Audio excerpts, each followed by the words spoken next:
24, it's 9 a.m. We are in the Commissioner's Courtroom in Aransas County Courthouse. Please stand and join me in invocation.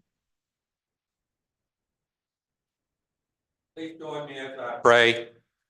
Father, as always, we're thankful for the blessings of this beautiful day you've given us in this season of the year.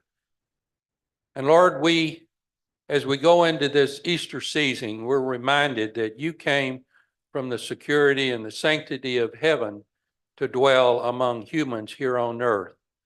And your purpose was to model how we're to serve. And Lord, you did that through healing people and through raising people from the dead and providing for people. So the attitude of service is something that we have no excuse for not knowing. And when I think about service, I think about all of these commissioners and the judge that have stepped up to lead this county. And Father, we just pray that they have a servant's attitude, that they make decisions and deliberate on items that benefit all the citizens of this county. And Lord, we just pray your wisdom on them today as they consider each and every item.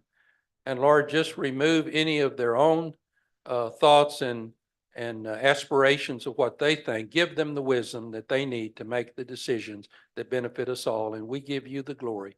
For it's in your name we pray. Amen. Amen. Please join me in the pledges. I pledge allegiance to the flag of the United States of America and to the republic for which it stands, one nation, under God, indivisible, with liberty and justice for all. Honor the Texas flag. I pledge allegiance to the city of Texas, one state, under God, one indivisible. Thank you. You may be seated. Roll call. Commissioner Cheney, Here.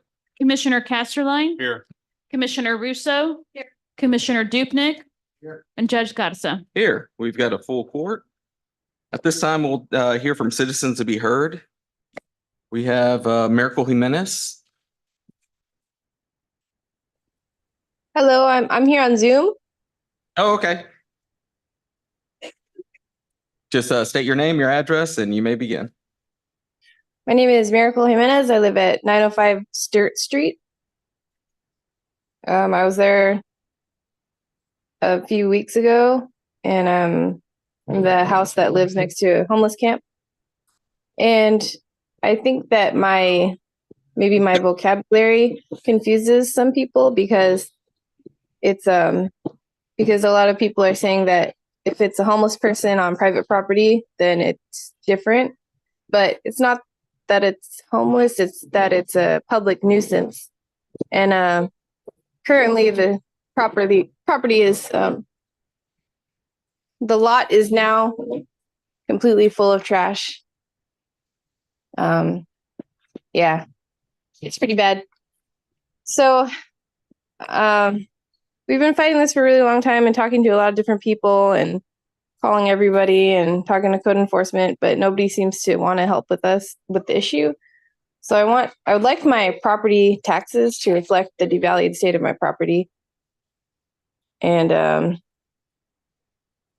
yeah, we'll just try to focus on leaving. That's all.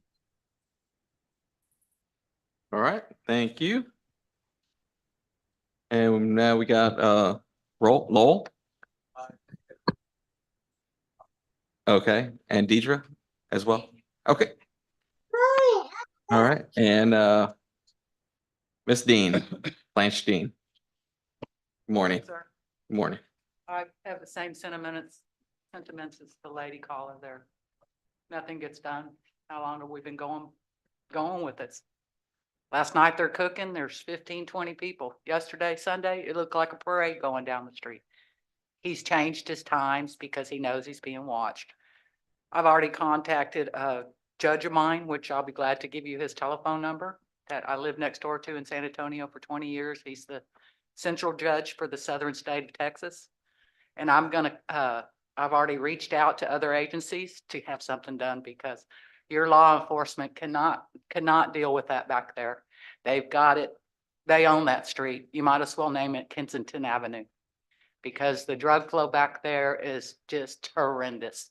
You got prostitutes going down the street every damn night. Excuse my pardon. Nothing changes. I feel sorry for law enforcement here. They can't do anything. They've got it in a quagmire where they got the guys at one end and at the other, and they call, when the law comes in, they got police scanners.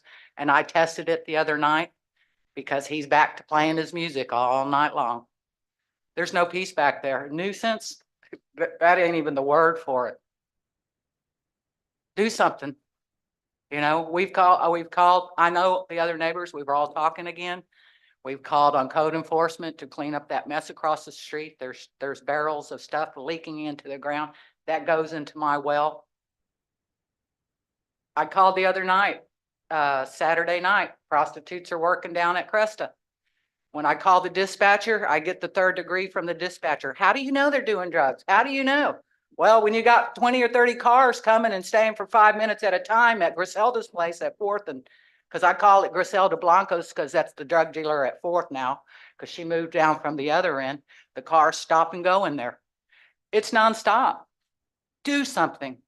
Do something. Because I'm going to reach out to other agencies now because I do not get no peace. To have to live like that on a constant basis is ridiculous. I'm so tired that sometimes I get to sleep 7 hours or 8 hours. It's the same thing like this morning, 3 o'clock, the music's on. As soon as he comes in and makes all his drug runs around town, because those 2 guys, I can tell you, are the main suppliers of Rockport of the drugs, the way they're making the meth back there. Do something. Do something. Thank you. I think that's it. We're going to move on. Presentations and proclamations, item number 1. I move to approve the proclamation P 052024, recognizing the month of April as Fair Housing Month. Got a motion? Got a second? Morning. Hey, good morning, Commissioners, Judge. This is Proclamation P 05-2024, recognizing the month of April as Fair Housing Month. Whereas Title 8 of the Civil Rights Act of 1968, as amended, prohibits discrimination in housing and declares it a national policy to provide within constitutional limits for fair housing in the United States. And whereas the principle of fair housing is not only national law and national policy, but a fundamental human concept and entitlement for all Americans. And whereas the National Fair Housing Law during the month of April provides an opportunity for all Americans to recognize that complete success in the goal of equal housing opportunity can only be accomplished with the cooperation of all Americans. Now, therefore, we, the Commissioners Court of Aransas County, do proclaim April as Fair Housing Month in Aransas County to encourage all the citizens of the locality to become aware of and support the fair housing law. Thank you. Thank you. All right, let's vote. Commissioner Cheney, Aye. Commissioner Casterly, Aye. Commissioner Russo, Aye. Commissioner Dupnick, Aye. and Judge Gutterson. Aye, passes 5-0. Item number 2. And move to approve proclamation P 062024, recognizing Jerry and Tana Neal and Another Chance RFT. I'll second that. I've got a motion and a second. Thank you all for being here. Deidre, did you want to read this? Yes, absolutely. Oh, okay. You can say your remarks. Okay, sorry. Still figuring out all the process here. Okay. So first of all, good morning. Thank you so much for the opportunity to address the court today. I'd like to begin by thanking, Deidre Sorello, 2615 Highway 35 North, Rockport, Texas. Okay. Excuse me, do you want to read the proclamation first? Oh, and then we can do- Okay, sorry, honey, come on. Sorry. This is what happens when you don't have enough coffee. Yeah. Okay. Whereas You go. Aransas County owns and operates an animal care facility, whereas animal care takes in the homeless dogs and cats from animal control, including abandoned dogs and cats, strays, aggressive dogs, bite and cruelty cases, and assists animals.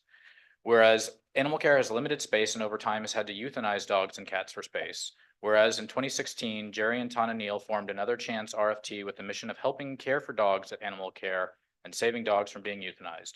Whereas prior to the formation of Another Chance, the county had had a close to 0% live release rate with little resources to provide basic care for injured or sick animals or animal cruelty cases.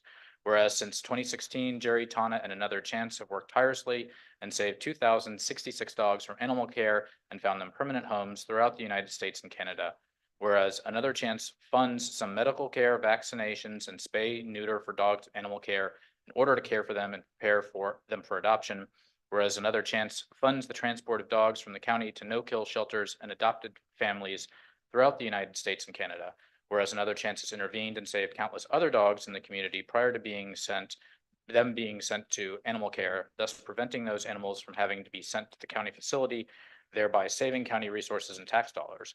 Whereas Another Chance has contributed thousands of dollars in physical improvements at animal care and numerous volunteer hours assisting animal care with daily care, such as cleaning kennels, walking dogs, taking dogs to play dates and on outside adventures.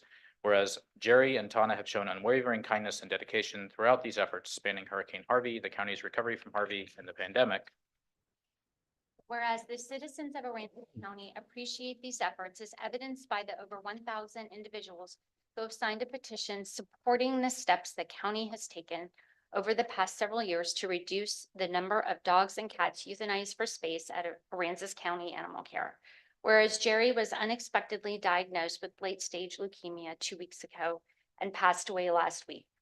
Whereas Jerry's calm demeanor, unwavering optimism, and dedication have been the backbone of Another Chance. Now, therefore, be it proclaimed by Aransas County Commissioner Court. Section 1.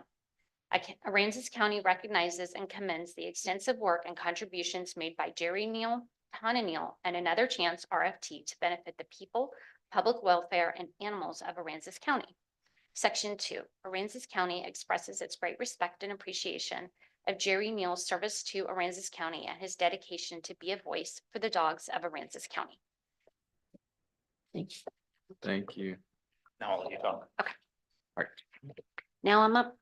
Okay. Okay. Good morning. Oh, God, sorry. That's the result of coffee. Maybe I don't need to be right there. Okay.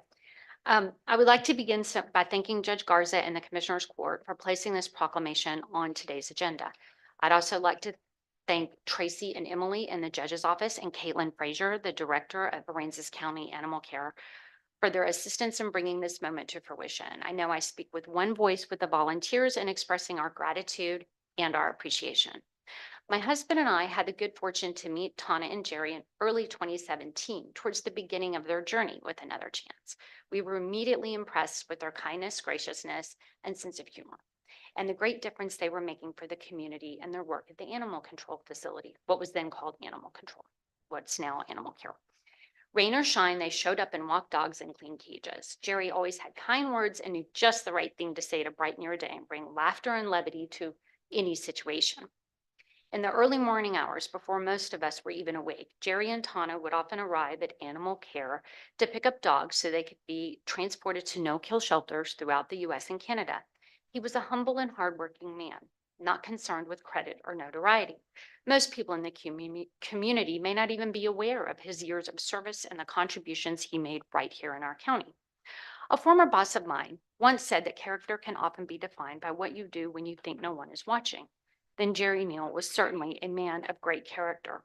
As a retired minister, he was guided by compassion, a compassion he extended to all of God's creatures, as Jerry was the walking embodiment of Proverbs 12:10.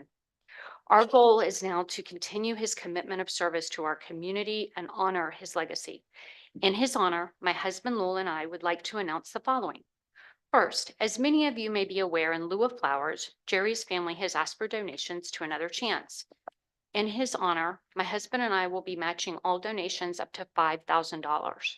This will provide funding to Another Chance, funding which will be used by them to provide spay-neuter services and medical care to dogs and their transport to no-kill shelters throughout the U.S. and Canada. I'll now turn the floor over to Lowell, who will complete our remarks. Lowell Rothschild, also at 2615 Highway 35 North in Rockport. Again, thank you for placing this on the agenda and doing so expeditiously. Second, we'd also like to offer to arrange and fund animal cruelty training for local law enforcement and the county attorney's office. These training programs are currently being conducted by the most qualified entity in the state, and they're being conducted throughout the state and have been embraced by law enforcement officers from large cities and small towns alike. Because animal cruelty is a leading indicator for other crimes and precursor crimes for things such as domestic violence, child abuse, and narcotics trafficking, addressing it proactively makes the community safer for us all. Training also has enhanced coordination in these other areas and improved support for the role of the ACOs throughout the state who have a difficult and often underappreciated job. Lastly, we'd also like to offer our assistance in establishing basic humane education for the ACISD that is consistent with programs already implemented across the state. These programs teach kids about animals and how to care for them and how to interact with them safely, thus reducing the likelihood of dog bites and other injuries. It's a proven and fun approach that's been embraced by educators, and it also teaches responsibility and leadership and, of course, safety. We commit funding to this effort.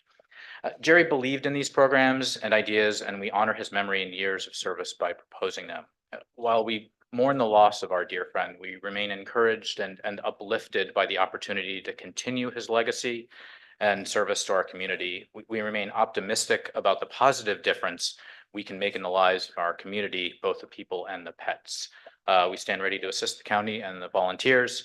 And on behalf of Deidre and me, thank you again. Thank you, Deidre and Lowell. Would you like to come up for, oh, we got a vote.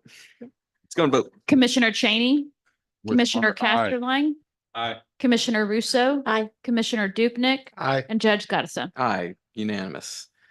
Would you like to take a picture, please? Everybody that's here in support with another chance.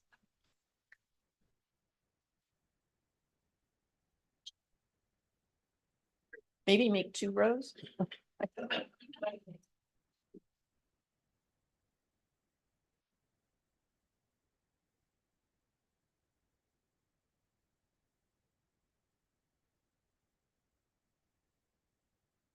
Two rows, maybe 2 rows.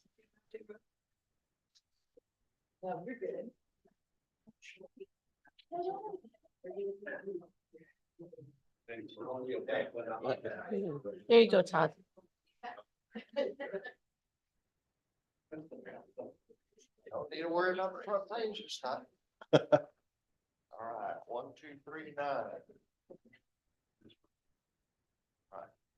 Thank you. Thank you. Thank y'all very much. Thank you.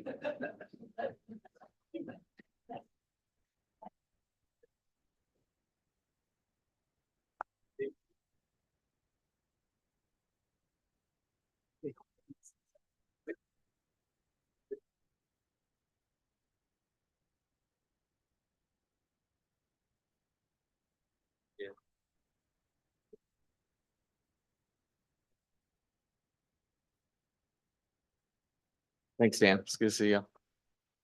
You, sir.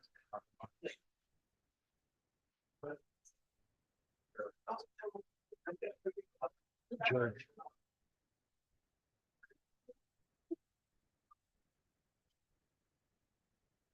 Okay, pull it up next. Just from the consent agenda, it's number 8. Oh, think pull it's it out. number 8. Okay, I had a question. okay. That way at least people be aware of it. In your motion, just pull it out. Okay. I'll entertain a motion for the consent agenda. I move to approve the consent agenda, and I would like to address item number 8 separately so we can make people aware of the fundraiser. All right, we'll go through the consent agenda. Second. -8. Okay, got a motion, got a second. I do, the Caitlin leave? Oh, there, you want to give the donations? Announce them.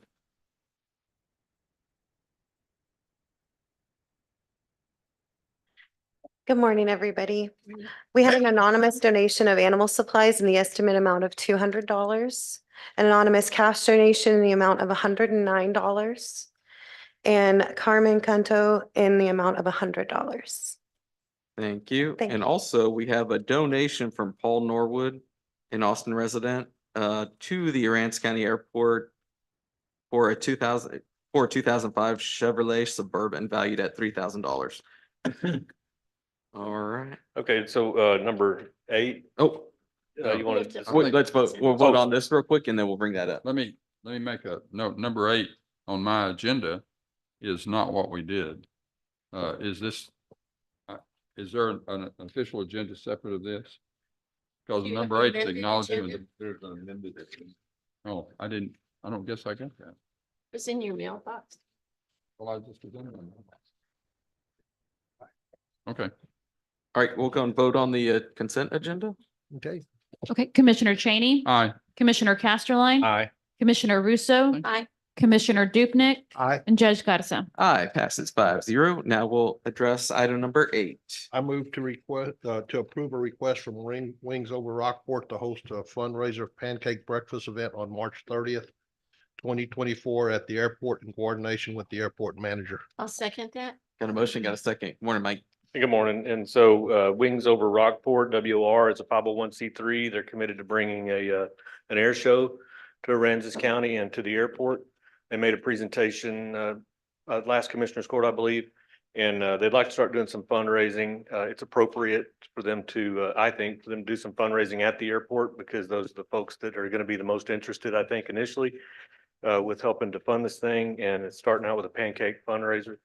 And what they'd like to do is get this approved today and then come back to you with a calendar of events or a slate of events for the rest of this year and ask for permission to host those events in coordination with me and what our operational needs and safety needs are at the airport. Basically we'd be asking the commissioners to give me the authority to cancel an event if I needed to, but otherwise to work with them to allow them to host. Mike, do you see any conflict with anticipated traffic here for the Easter weekend? That was my only concern. No, not traditionally. Not that busy for Easter. Thanks. Perfect. Thank you. Go and vote. Commissioner Cheney, Aye. Commissioner Casterline, Aye. Commissioner Russo, Aye. Commissioner Dupnick, Aye. and Judge Garza. Aye. All right, item number 11. I move that we approve the final report received from Dr. Zhangfei Hu of University of Texas Marine Science Institute and Adrian Hilme of the Coastal Bend Basin Estuaries Program, detailing the available data collected and analyzed since our second interim report submitted in November of 2023. This report will provide an update on continuing project activities relative to evaluating chemical levels of soil and groundwater contamination at several sites near the Port Bay Sherwin Alumina Tailings Ponds in Aransas County, and will give their recommended proposal for future monitoring of the area. Morning, Adrian. Good morning. Morning. Second. Got a motion, got a second. Good morning, Adrian. Good morning. And oh, perfect. I see my slides coming up now. So first of all, Judge Garza, commissioners, thank you for providing the time this morning to present the final results of the Port Bay study that the county, the navigation district have supported. Oh, there we go. I've discussed my first couple slides previously, but I'll touch on them again. So this project came about as a result of citizen concerns raised a little over 2 years ago related to the settling ponds adjacent to Port Bay. So much of this came out of the a video that was posted that showed what seemed to be some changes in what was in those settling bays pre and post Hurricane Harvey.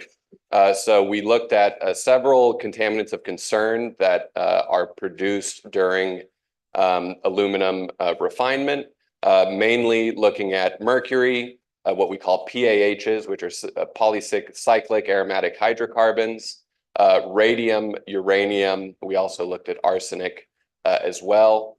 We had 2 tasks in this project, the first of which was to sample what I'm going to refer to as terrestrial sites. These were sites in and around or around the settling ponds and around Port Bay. We looked at contaminants and sediments as well as contaminants in the groundwater, both in the surface and what we're referred to as deeper, which were about 1 meter down.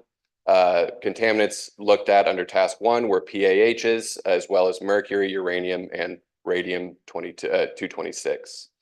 Task 2 consisted of sampling in Port Bay itself. I have some pictures of the field or the project team collecting or pouring and then collecting water and sediment samples there. Task 2 consisted of collecting samples at 8 sites within Port Bay itself, collecting surface water samples as well as sediment samples. And also we collected oyster tissue samples for mercury analysis as part of that effort.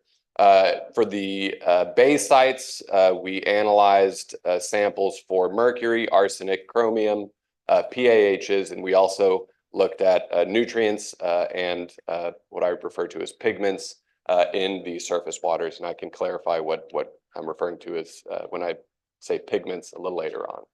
And here are here's the project team collecting samples from the Bay. That happened to be a beautiful day on Port Bay, nice calm conditions when I conducted my site visit, which was a real treat. So a summary of findings.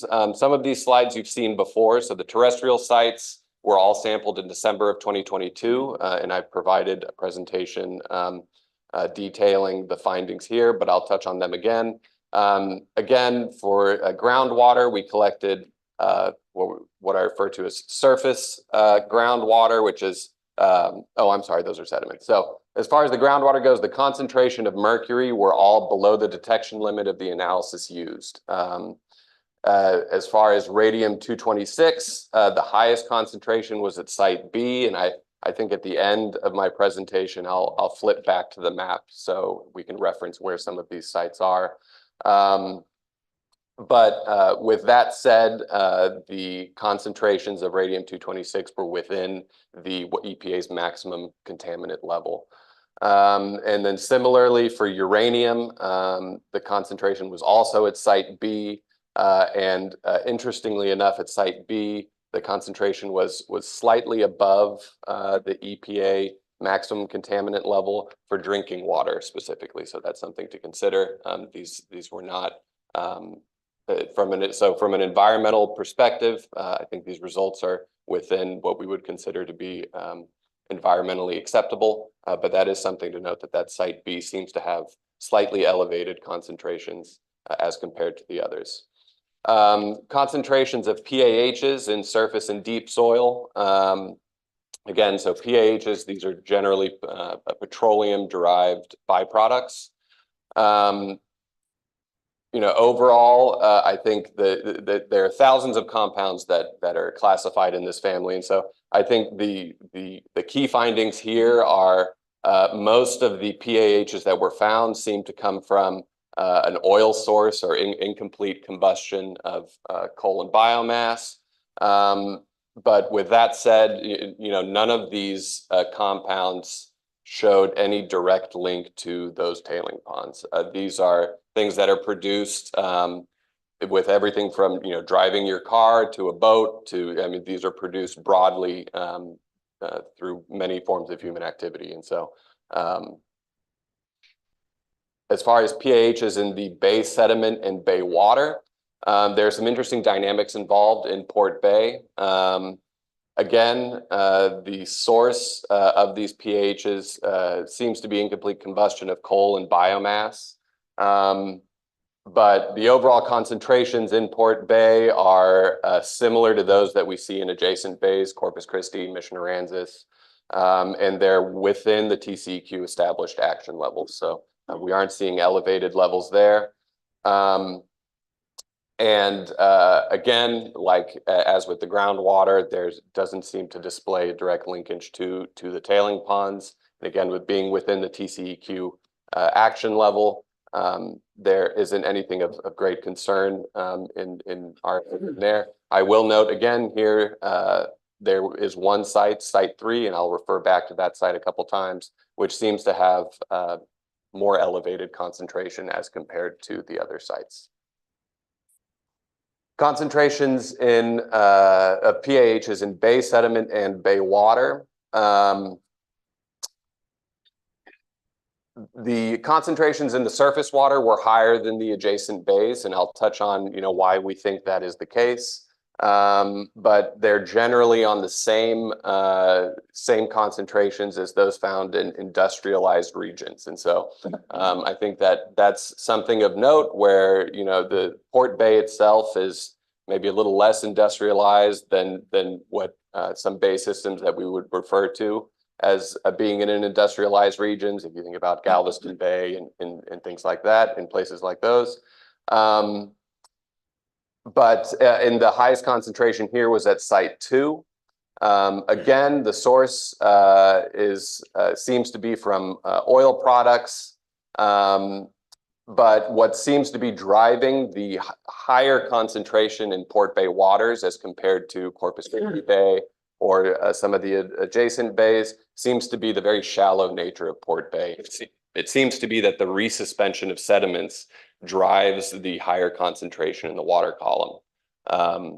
This is something that we see with some of the other things that we analyzed as well. The resuspension of the Port Bay sediments seem to be driving the concentrations in the water column. Mercury, arsenic, and chromium in the bay water. Mercury was not detectable in Port Bay water whatsoever. Neither was chromium and arsenic. There was only one sample at site 3, which was of high enough concentration to be detected by the analytical method used. With that said, it was below the EPA drinking water threshold. So there is minimal concern there. As for the oyster tissue, the EPA doesn't have a screening level for mercury in oyster tissue. And so Dr. Liu and the project team referenced the European Union standard for oyster tissue concentrations, or for tissue concentrations, which is referred to as HQ in those table, or the hazard quotient. And it's kind of essentially a determinant or a way to determine the human or environmental risk involved with consuming those oysters. Overall, average concentrations were below this threshold. We had limited oysters sampled, and so we included what we call the HQ max, standard procedures for any when you have a sample size of less than 10 oysters from a site is to use the highest concentration analyzed. And so the highest concentration was more elevated at site 3. But the average concentration across all the samples collected were at or below what would be considered the threshold of concern. Again, site 3, and I'll jump back to the map at the end of this, but site 3 is right on 188, right along the highway. It does seem that there might be some runoff or something coming off from just heavy traffic area that's creating a little more pollution at that site as compared to others. But here again, this is also displaying the mercury concentration in oyster tissues. Matagorda Bay is the yellow. I encourage you to kind of try to ignore those. There was obviously the bay closure and the huge spike kind of skews all the data. But there in the pink are the samples collected from Port Bay, which are generally in line with concentrations found in oysters throughout the Texas coast. Adrian, what does LLM stand for in your legend?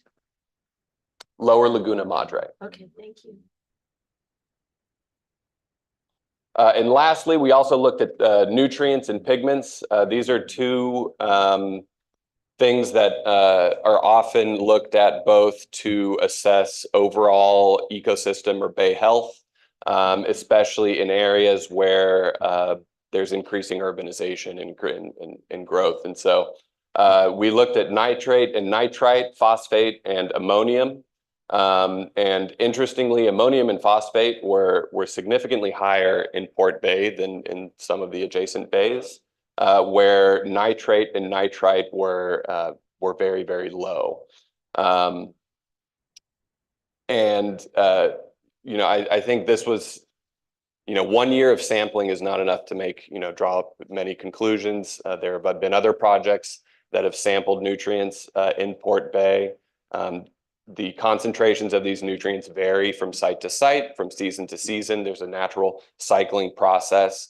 But it's interesting, again, going back to the resuspension of sediment, that seems to be driving the fluctuations of concentrations of nutrients. Having said that, a lot of these nutrients, they typically come from stormwater runoff from agricultural and urban areas. And so as land use changes and development increases, that's something to keep an eye on when considering the health of Port Bay. Pigments, it's essentially chlorophyll, or the pigments that's found in plants and algae, and it's used as a biomarker to assess the overall phytoplankton community and overall ecosystem health.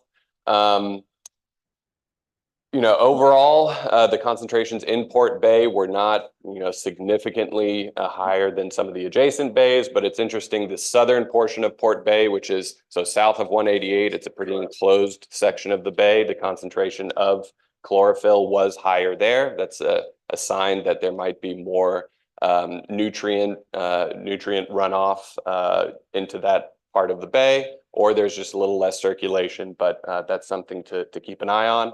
And then interestingly, there seems to be kind of a flip in the phytoplankton community based on season. Again, this is something that is kind of worth further investigation to more fully understand. But overall, with between this study and then other studies and kind of trend analysis, shows a slow and steady increase in nutrients and chlorophyll concentrations in Port Bay. So that's certainly something to keep an eye on. And so with that, I'll take any other questions. I also have Dr. Liu here today. So if there are any questions for me or for Dr. Liu, I'd be happy to answer them. And I'd just like to thank again the county, the navigation district, and the project team at UTMSI for all of their work on this project. I've got one question for you. Yes. We talked about earlier, where does the canal from Ingleside and Aransas Pass come into Port Bay? Is there any place close to where you're sampling? Let me go back to the map. Because if we're picking up anything that's odd that you wouldn't think would come from, that could be a source. Sure. So I would defer to you all. I don't know off the top of my head without kind of seeing a full aerial where that canal comes in specifically. I will say, as we were selecting the sites, we weren't targeting that canal specifically as an outfall. The bay sites themselves, we selected them to try to provide a comprehensive distribution throughout the bay to see differences from the bottom bay to the top bay. Wherever you have a drainage entering a bay, you're going to see a higher concentration of. Well, the reason I ask that is because there's a lot more industry in that area that gets runoff into that canal. And I did, and of course that area, Port Bay, if it comes in anywhere around there with a northeasterly wind, it could blow it up in there pretty easy, as shallow as that bay is. I just want to know if that was something we need to be concerned with. I think that's definitely something that should be considered. It might warrant, further investigation. We didn't look at that specifically. And I can tell you where it comes in. It comes in right as you go out of Aransas Pass, and you'll see some ditches coming across those pastures.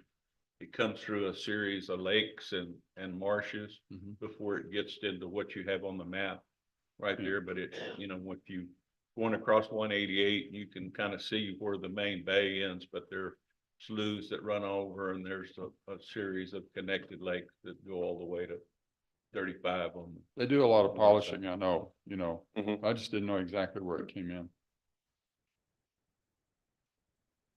Any other questions? Thank you, Adrian. Thank you, Adrian. Very Thank you good all. reason. Very good. Thank you.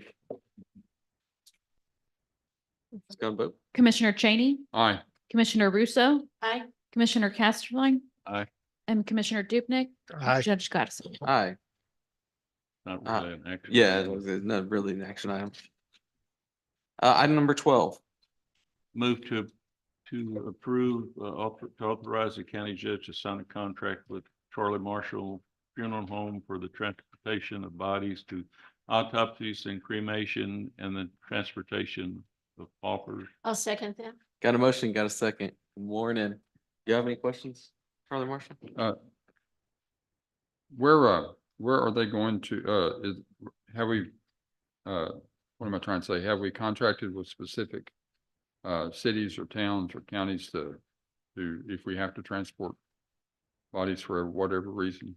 Good morning, Michelle Tarver from 814 East Main Street. Are you talking about for autopsy or are you? Well, for talking whatever, about- this is for bodies for autopsies and cremations Mhm. and the transportation of paupers. Yes, Are sir. we having to take that out of county for any reason? You know? Yes, sir. We You do have- autopsies, I know, but Yeah, that's the only piece that goes out of county. Aransas County has a Okay. agreement with Fort Bend County for any of the county autopsies that have to be performed. okay. So we transport to and from. No, the we county used to for- transport what to Luling or someplace like that or Lockhart. Lockhart. Yes. Yeah, it went to Lockhart for a while and then it went to Nueces County and now it's down to Fort Bend.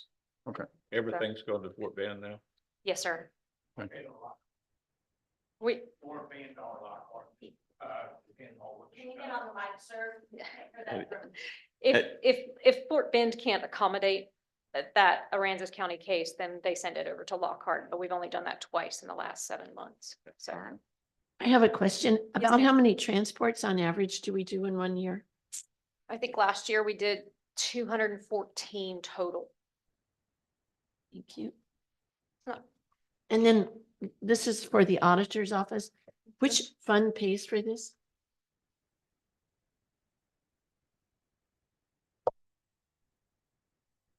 It's paid out of the non-departmental unless it's one of the autopsies and then they're paid out of the JP that. Thank you. Thank you. No further questions. Let's vote. Commissioner Cheney, Aye. Commissioner Casterline. Aye. Commissioner Russo, Aye. Commissioner Dupnick, and Judge Gottesman. Aye, passes 5-0. Item number 13. I move to approve the Copano Cove Ranch Acquisition Project for funding contract number 24-099-001-E379 through the Coastal Management Program Cycle 29 Gulf of Mexico Energy Security Act and authorize the county judge to execute the necessary documents. I'll second that. Got a motion, got a second. Good morning. Good morning. And I have a short little presentation just to give hopefully a comprehensive but succinct overview of this project. And I'd just like to thank the Janae, who has provided the beautiful photos of the actual Bailey Ranch, Copano Cove Ranch property. Okay, so we can do the next slide. Oh, I have the clicker. So this project first came up at the Aransas County Stormwater Floodplain Management Advisory Committee. The Aransas Land Trust folks have been attending our meetings and have been seeing what ways they can continue to partner with the county in order to acquire property that will be conserved and preserved for the benefit of the community. This property came on the market and it really did seem like it was a match made in heaven for the project of special merit grant that is available through the Go Mesa. So we did discuss this at the Stormwater Committee on May 30th, and then we brought it to the Commissioners Court in order to ask y'all's permission to develop the project further and to apply for the grant. That was when the decision was made that the property would go into the intention of, that the intention of the application would allow the county to become the property owner after the funding is received. And so the property itself, I think we're having some.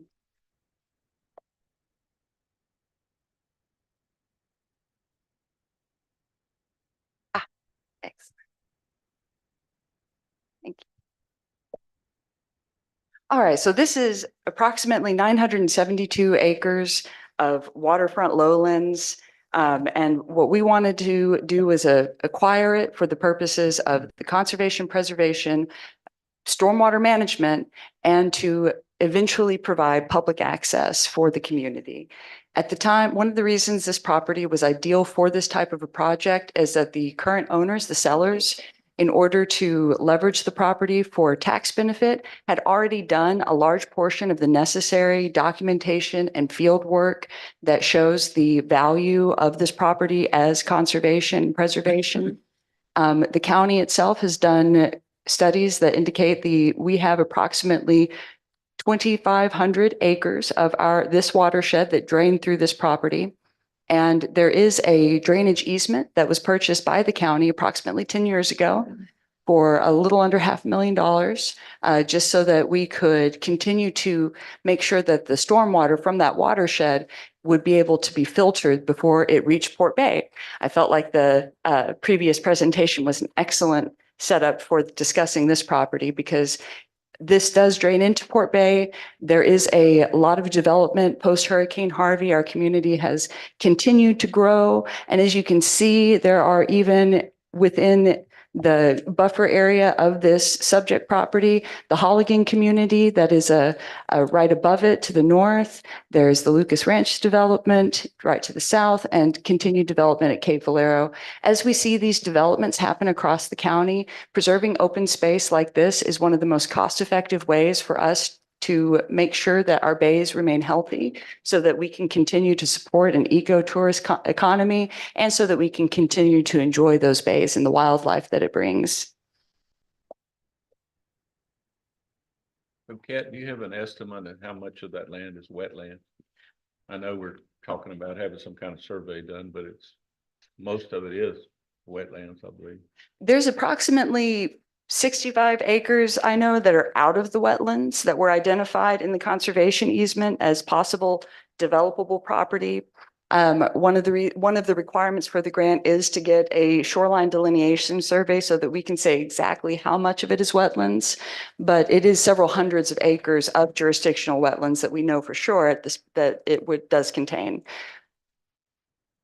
I can get more specific information on that. We'll be getting that survey done very, very soon. There's 4 lots shown in this property, and I just wanted to. Well, the property, there are two lots that are not included in this project.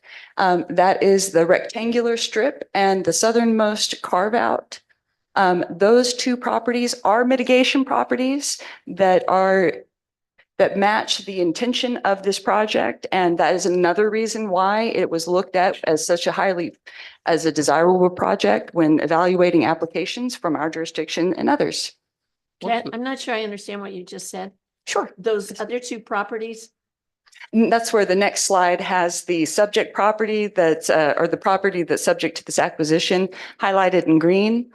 And it's probably also the reason that the slides keep crashing because it was a very high resolution photograph of the property. So, okay, but those properties, one is a skinny little strip, looks kind of like a ruler, and the other, I don't know, maybe looks like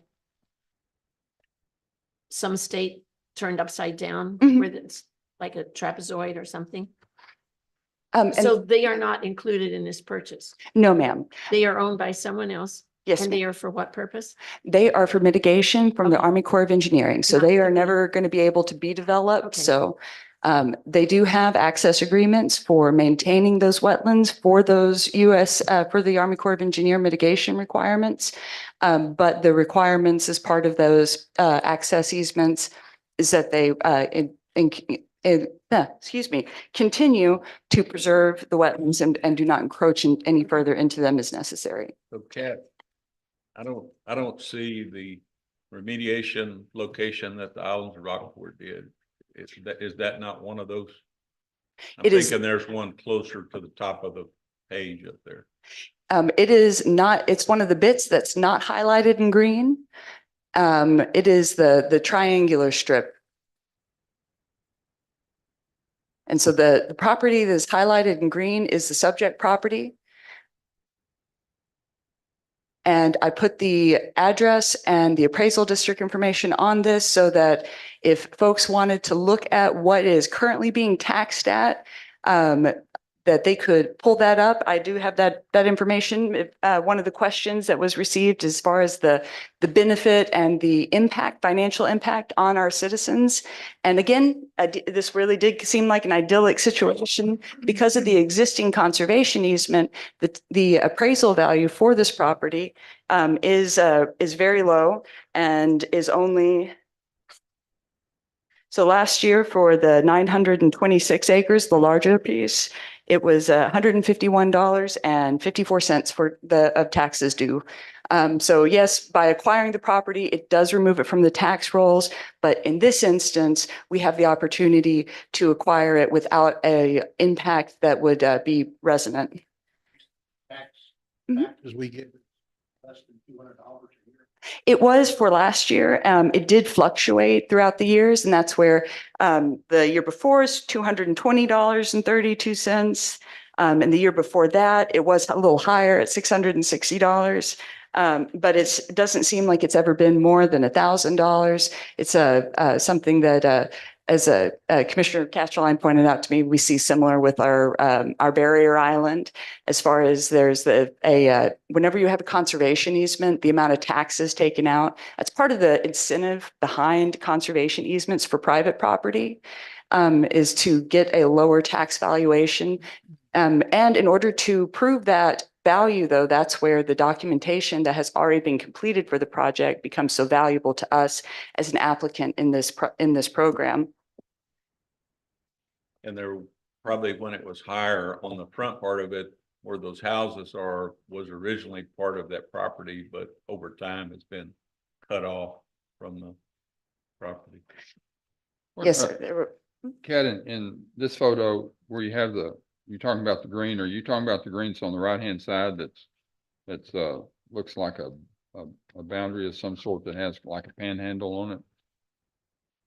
It's on one of your handouts here. Let's see. I don't know whether it's like city limits or something like that. Oh, yes, sir. That is the city limits of City of Rockport. I wanted to show that the city is part of that watershed. So it's one of the reasons that it fit into some of our local planning, community identified goals. The City of Rockport, when they did their comprehensive plan, there was a lot of community members that did express a desire to see the environment and conservation preservation efforts continue, specifically for seagrass and our bays and estuaries to remain healthy for our robust ecosystem. How does, I'm very much in favor of this, but how does this help us with runoff from major rain events and things like that? Where's the breakover in the county that would put the water to this? The bypass? Okay. Yes, sir. And we actually, based on the 2009, I believe, study that was done for a countywide stormwater management plan, that was the amount of stormwater being directed into the Bailey Ranch was enough to necessitate purchasing an easement. And so you can see the easement if you look at an aerial picture of the property, but it conveys a lot of stormwater already. And we anticipate as development continues to happen more and more that stormwater will only increase by preserving this property. We just give ourselves more of that buffer, that protection for both the bays and in those larger storm events, somewhere for that stormwater to go. Good. And the value of wetlands, I tried not to go too much into too many details, but one of the things that I just want to point out is that, yes, they filter the water and they give us healthy bays for fishing and for boating. They also filter the air, and they can hold up to 5 times the amount of carbon that rainforests can hold. And I didn't know that before looking into the Nature Conservancy's information regarding wetlands in an attempt to help people understand the benefit of the possibility of carbon banking. And that's something that we will talk about in just a minute. But on the stormwater management front, again, I think I misspoke on the acreage earlier, but 2,400 acres on the Live Oak Peninsula drained into the Copano Cove Ranch. This open space Preserving this open space on the coast provides vital filtration of stormwater to limit the pollution in the bays. As they were just showing in the Coastal Basin Estuary Study, that amount of stormwater pollution just has increased over the years. And this is one of the ways, one of the most cost-effective ways for us as a county to try to mitigate that impact. Will, the purchase of the Bailey Ranch and the development of that area for wetlands, will that help us in future? You think that'd be of value in future grants and stuff that we may deals with drainage? I do. I believe that as we look at strategic planning for public access improvements for this property, that we will be able to identify green infrastructure type programs that will enable us to add to it while showing the benefit. Good. Excuse me. The wildlife conservation aspect of this, you know, as a community that where we have a lot of folks who come in for birding, that come in for our hiking and biking, we want this area to continue to be preserved for the for our birds. We're hoping that this will become part of the Mission Near system. And that's another reason why the sheer size of this property and that we are so close to the Mission Near system is one of the reasons it could be considered a project of special merit.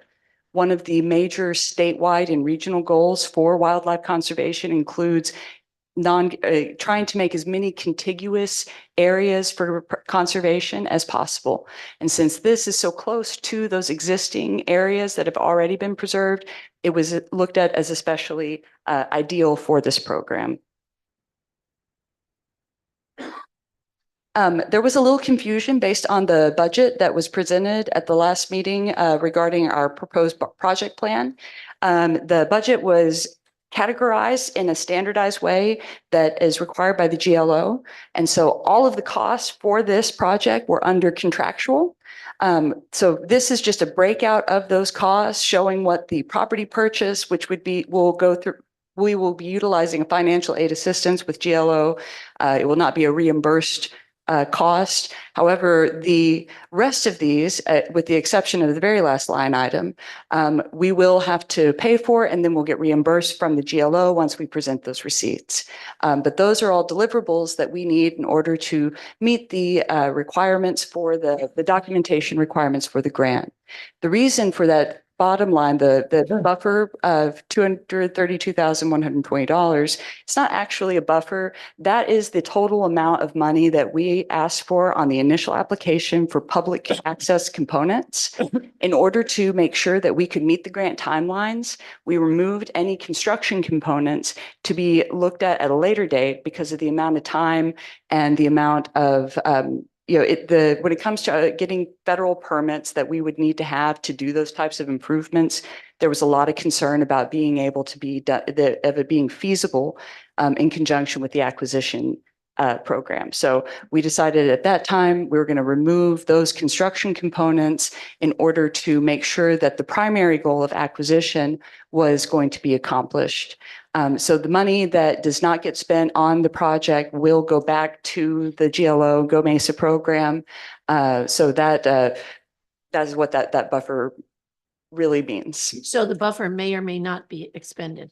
Correct. If it is needed, you know, we feel pretty confident in our estimated costs, but should anything pop up, that will give us the ability to take care of it within the grant program and not have a budgetary impact. Would this help the meeting that we went to the other night? And they're wanting to expand the wildlife refuge and that sort of thing. They seem to have some money available to purchase areas like this. Is it a possibility that once we get this done, that we might be able to actually put that in that program and get a refund for any monies that we've been out of pocket? I don't believe that that's an option within this grant program. I believe No, that I'm talking about afterwards. Well, I guess that would. But Kat, isn't the grant gonna pay for our out-of-pocket things? It is. The grant's gonna pay Okay. for everything. Oh, okay. Yep. And we honestly, I believe that the goal is for the county to own it because we Okay. do want I to. just wondered if it was eligible or not. I don't know. Well, that's okay. But, you know, we don't want to be out any money except drainage is worth being out some money on it, but Oh, yeah. this is really a good project. Well, and you know, that actually brings me to well, not this one, the next one up. So I just wanted to again mention that we will be pursuing a strategic plan, a land use plan, a public access plan that's been called a few different things, but we want the public to be involved in how we are what type of improvements we're going to choose. And we want the agencies and entities that will be able to tell us best practices for those improvements to be involved as well. And so as far as options for improvements, that will be limited to things like boardwalks, kiosks, pavilions, the type of amenities that we can use as to benefit so the public can enjoy the wildlife without it causing any, you know, issues with the conservation easement or encroaching into the wetlands. As long as we are able to maintain that distance and include that public access educational component, then we can, there is about, you know, 65 acres of the property that have been identified as being out of the jurisdictional wetlands that we could look at for those types of public improvements, those types of rain gardens, permeable paving. There's a variety of options and a lot of programs right now that we're looking at in order to try to implement some of these public access improvements that would be sustainable. And we are also would like to have some assistance, but would like to be able to try to quantify those benefits so that we can show to the taxpayers what type of benefits this green infrastructure really can have. Some of the questions that have come up, what entities are involved in this project? Technically, Aransas County is the applicant. Aransas First Land Trust is on the application as a partner, not as a sub-applicant, simply because the truth is that I wouldn't have been able to get any of this done without the extremely wonderful help that the volunteers have put into this project. But we have received letters of support from all of our municipalities, Navigation District, Coastal Bend Basin Estuaries, our Mission Aransas. This is a project that has been recognized as having a lot of potential for a lot of good. What is the anticipated cost of maintenance? We don't know yet. That's why we want to get a strategic plan in place so that we can best figure out how to leverage the funding that we have available for green infrastructure and coastal preservation. But until then, we are already doing some mowing and some maintenance on the property because we have to access it to maintain the drainage easement. And so for right now, we don't anticipate more than a little extra mowing possibly for keeping that property accessible minimally, at least for the public. But any and all improvements that are made, we will have to come back to Commissioners Court anytime, if it was at any point to be added to the pathways system, that would have to be voted on and brought back and decided on by through a bond election, I believe. But so there are a lot of options. We just want to make sure that we do it to the best, to the benefit of as many people possible. And I'd like to know about what the cost right now you're definitely downplaying what the cost to the county is, and maybe it's not that immense.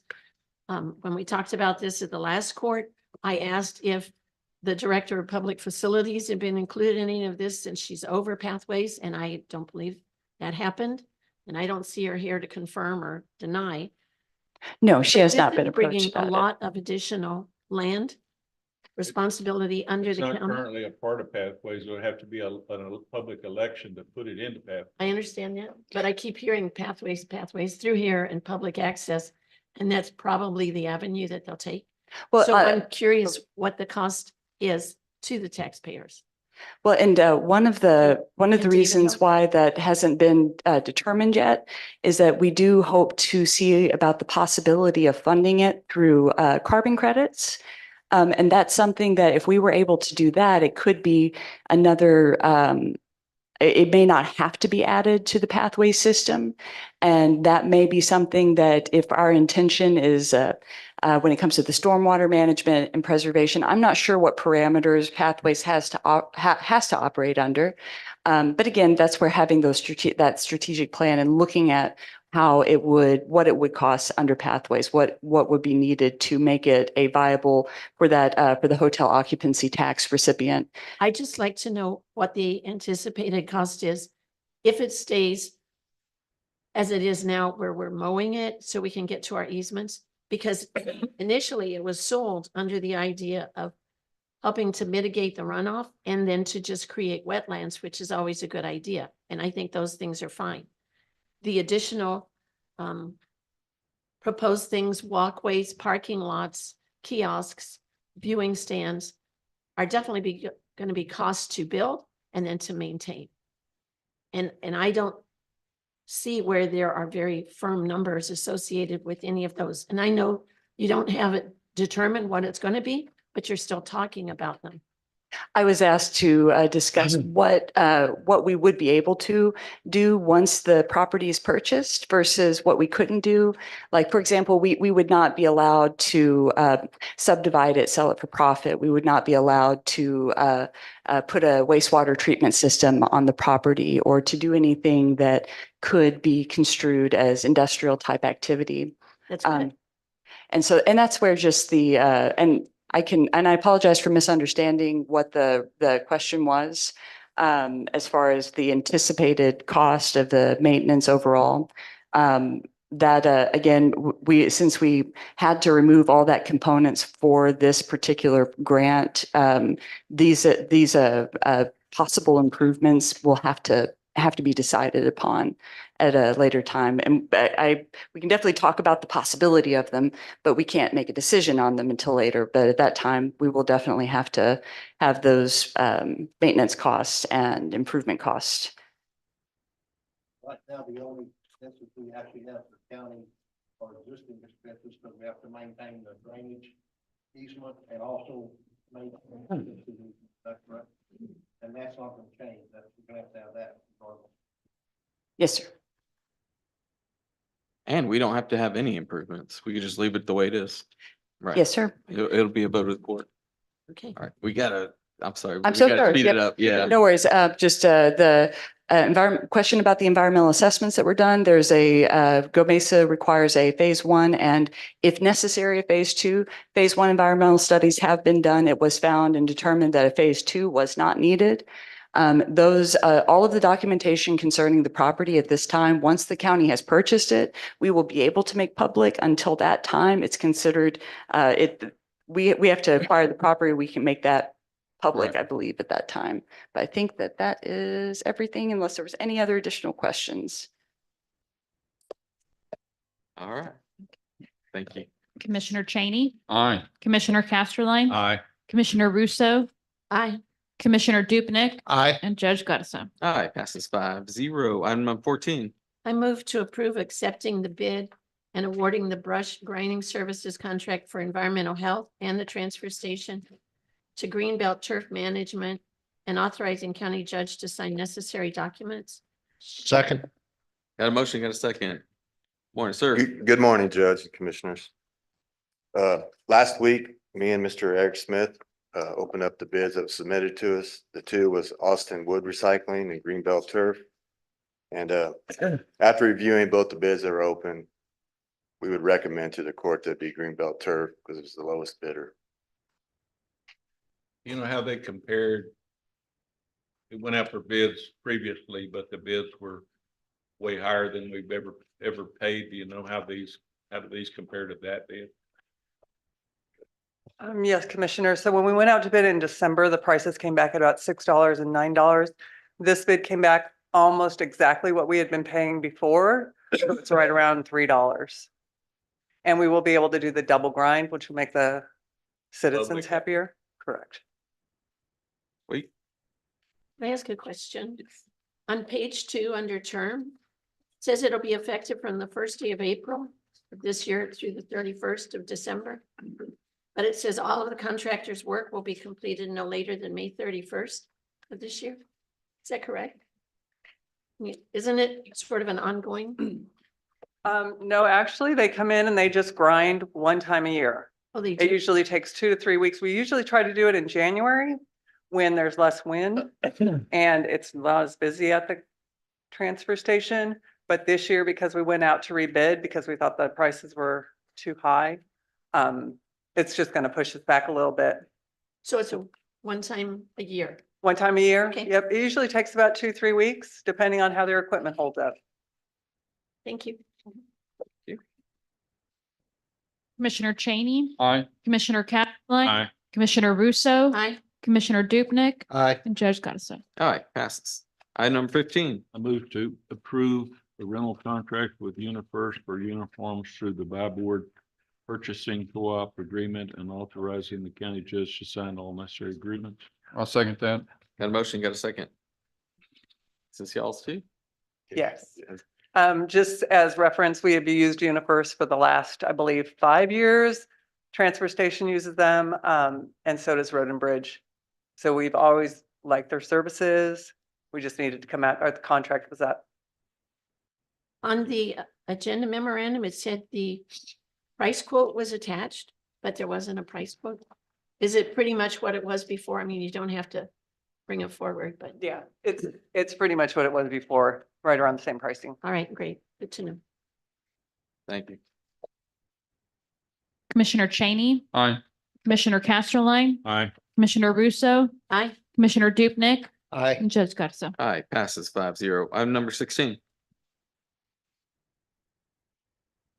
Move to approve authorizing the county judge to sign a professional engineering services proposal with Waterscape Consultants Incorporated for the infrastructure design of the community center celebration plaza bronze sculpture.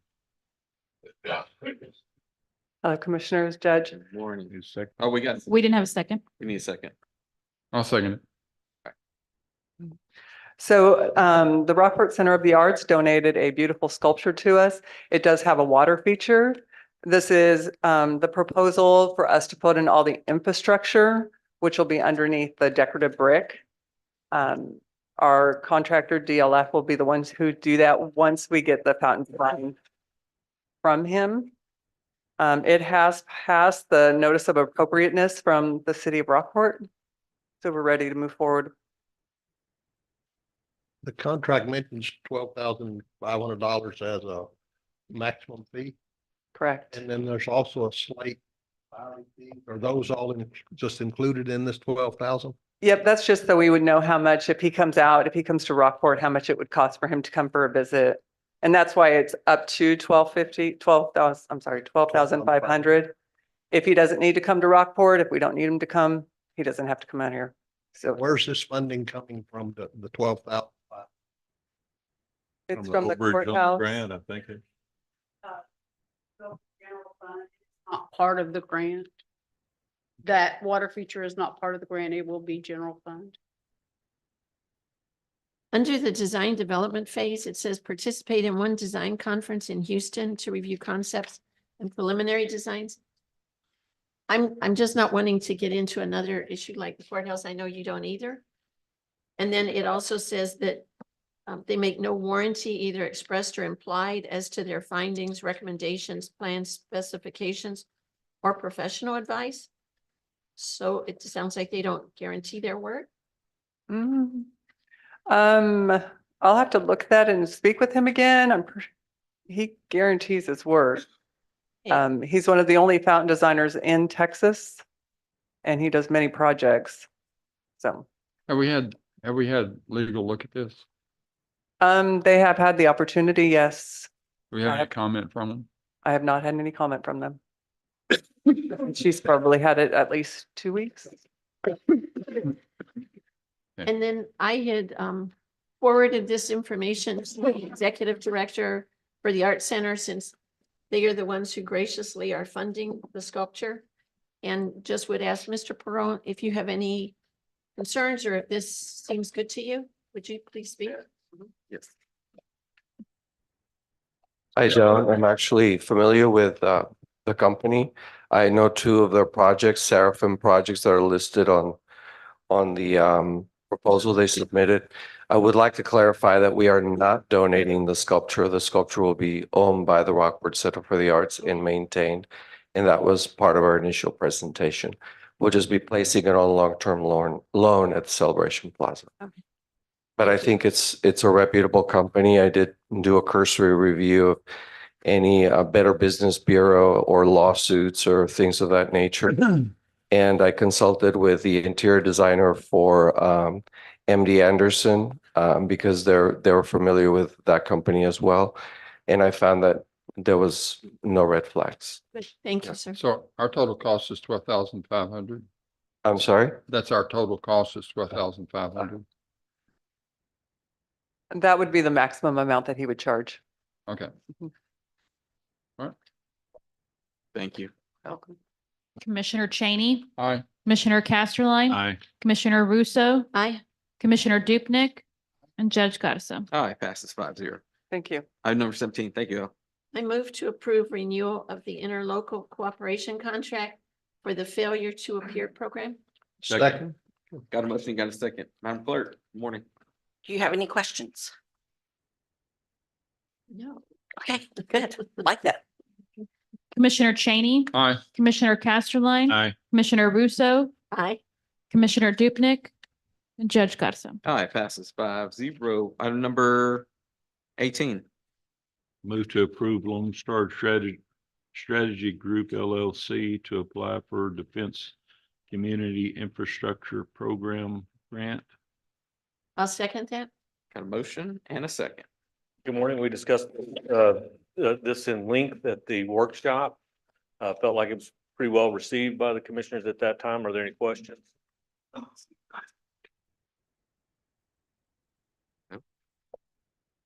Let's go and vote. Commissioner Cheney, Aye. Commissioner Casterline. Aye. Commissioner Russo, Aye. Commissioner Dupnick, Aye. and Judge Garza. Aye, passes 5-0. Number 19. I move to approve resolution R 092024, a resolution to support the Defense Community Infrastructure Program grant. Second. Got a motion, got a second. You have a copy of the resolution? I don't. I'm sure it's in the agenda packet that I could look it Yep. up. I did see it because I helped to author it, but yeah, so I'm familiar with it. I And- only and had a it- question because it yes. says at the bottom, it's approved this 11th day of March. Oh, it hasn't updated 25th Oh, you day. did? Yes, ma'am. Okay, good. So is somebody going to read it? I'll read it. Read the resolution. Resolution Do we normally read R9. resolution? Yeah, I think we normally read proclamations, not necessarily resolutions. Resolution, okay. All right, let's go and vote. Okay, Commissioner Cheney, Aye. Commissioner Casterline. Aye. Commissioner Russo, Aye. Commissioner Dupnick, Aye. and Judge Garza. Aye, passes 5-0. Now, item number 20. Move to approve publishing a request for qualifications for design build services for airport improvement. I'll Second that. Got a motion, got a second. And this is, Any questions on what design build is versus standard engineering procurement? Is it gonna be just for this defense grant or? Yeah, well, no, I not. don't know if you're able to continue it or if you have to specify in the RFQ. Well, we were on the advice of the grant writer, it's probably better not to even mention DSIP in this particular RFQ, that we could maybe have other sources of other revenue to help with the. So how are we gonna fund this? DSIP, I would imagine, would be the lion's share, if not the whole thing. We just don't Will you have be to able state to- it in there. Will you That's be able to fund it if you don't mention that in the RFQ? I know. I don't imagine so. Well, I mean, I don't know what the grant writers, what Lone Star has in mind, but I don't think so.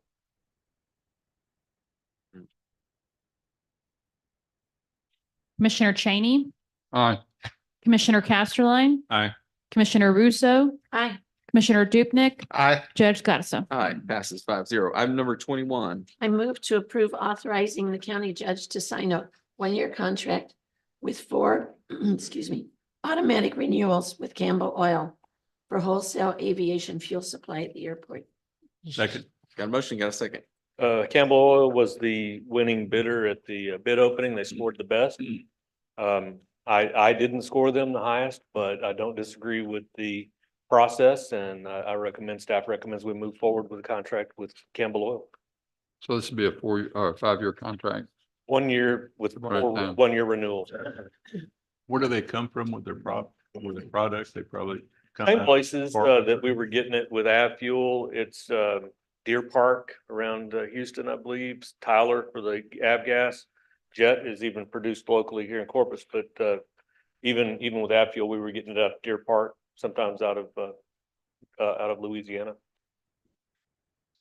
And they had their own transportation company, right? That's what they indicated in the bid, yes, ma'am. One other just item of note is that they provided an avenue for us to lease a refueler truck for Avgas. Our Avgas truck's nearing the end of its life. The lease rate was attractive, $650 a month for it didn't specify if it was a new truck, but I know that Campbell provides new trucks. They're sourced out of Columbia. And they take care of all the maintenance Oh, nice. on the vehicle, yeah. Yeah. Commissioner Cheney, Aye. Commissioner Casterline. Aye. Commissioner Russo, Aye. Commissioner Dupnick, Aye. Judge Garza. Aye, passes 5-0. Item number 22. I move to approve a contract renewal with, is it pronounce it Series? Yes. Environmental Service Incorporated for disaster emergency response.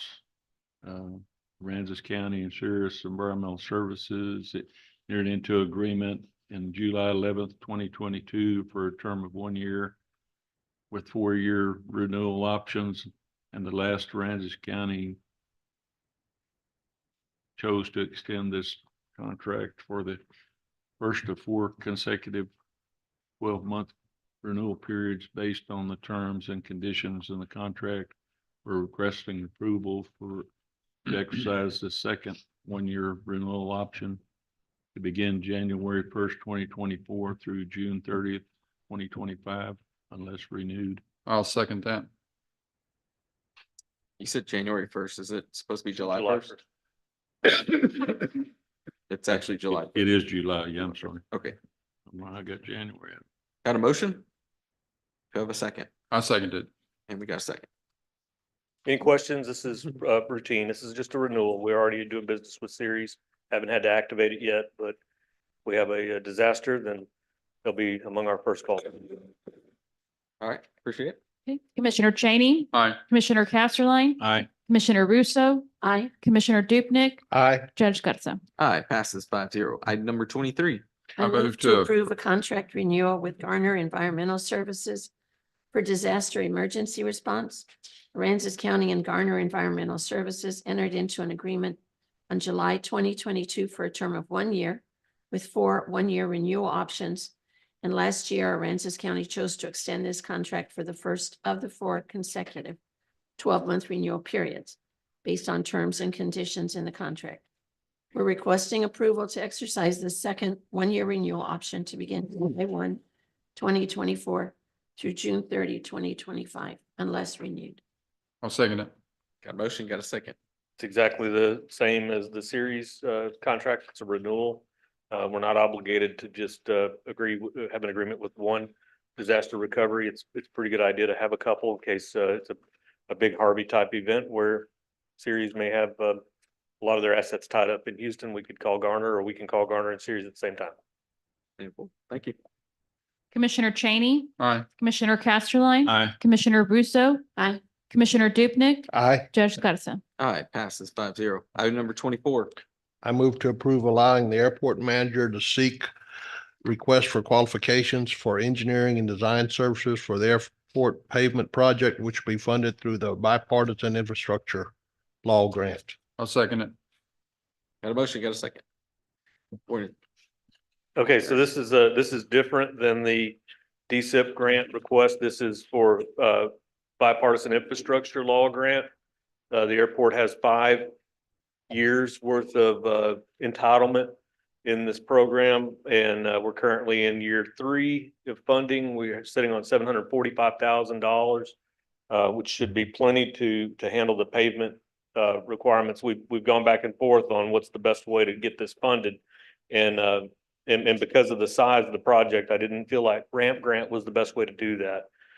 Ramp grant also comes with a 10% local match. BIL is 100%. It's just our money. And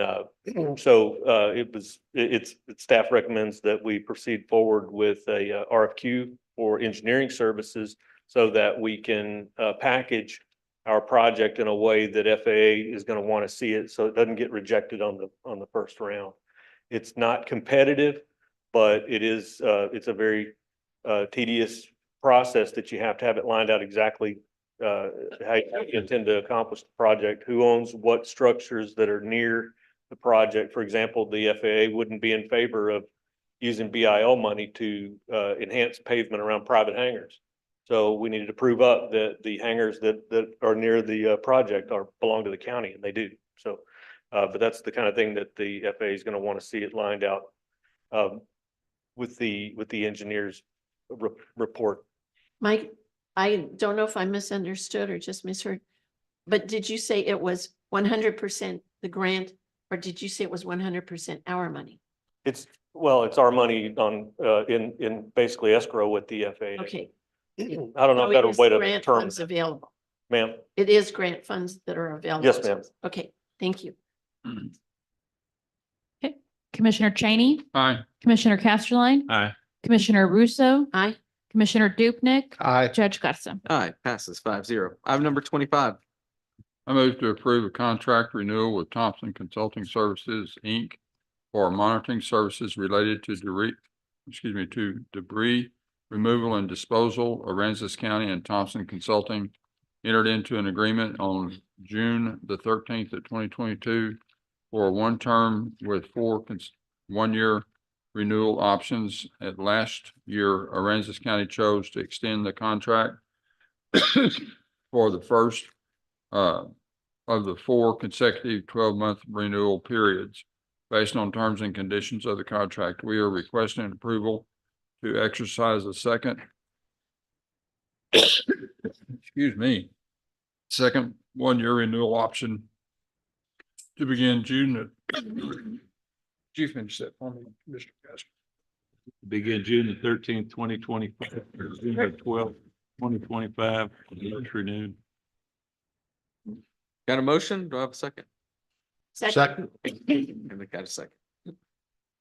Any questions on this? This is a renewal. We've done business with Thompson for a number of years. They were our consulting service for monitoring during Hurricane Harvey. They performed marvelously. We were able to recoup I think the maximum amount of dollars from FEMA after Hurricane Harvey due to their record keeping and exemplary record. Oh, thank you. All right, thanks, Mike. Commissioner Cheney, Aye. Commissioner Casterline, Aye. Commissioner Russo, Aye. Commissioner Dupnick, Judge Garza. All right, passes 5-0. Man, you could hang meat in here today. Last one for Mike. Item number 26. I move to approve a contract renewal with Crowder Gulf for disaster debris management, debris removal, and debris disposal services. Aransas County and Crowder Gulf entered into an agreement on June 13th, 2022 for a term of 1 year with 4 one-year renewal options. And last year, Aransas County chose to extend the contract for the first of the 4 consecutive 12-month renewal periods based on the terms and conditions in the contract. We're requesting approval to exercise the second one-year renewal option to begin June 13th, 2024 through June 12th, 2025, unless renewed. Do I have a second? Second. All right. Any questions? It's that Thompson would be monitoring the work that Crowder would be doing in the event of a disaster for recovery services. Crowder worked with us during Hurricane Harvey, and again, we were able to maximize our ask for reimbursement. Thanks, Mike. Commissioner Cheney, Aye. Commissioner Casterline, Aye. Commissioner Russo, Aye. Commissioner Dupnick, Judge Garza. Aye, passes 5-0. Item number 27. Move to approve change order number 17 from Teal Construction for the following change. CRP 82.2 install spray foam insulation in attic. Finish and install Carlisle spray foam insulation in the attic cavity above the courthouse, second floor concrete deck. Insulation will be applied to achieve R38 insulation value. The concrete deck will be prepped by the insulation contractor at $87,318 in 9 days. Morning. Oh, do I have a second? Second. Got a second. Morning, Mark. Hey, Judge Garza, Commissioners, Mark Williams with Broadus. I'd like to go over a little bit of this and some history. Originally, this was in the value engineering. We took out the insulation based on the architect's recommendations. And we received a credit from Teal Construction Company for $44,500. That was in our original value engineering.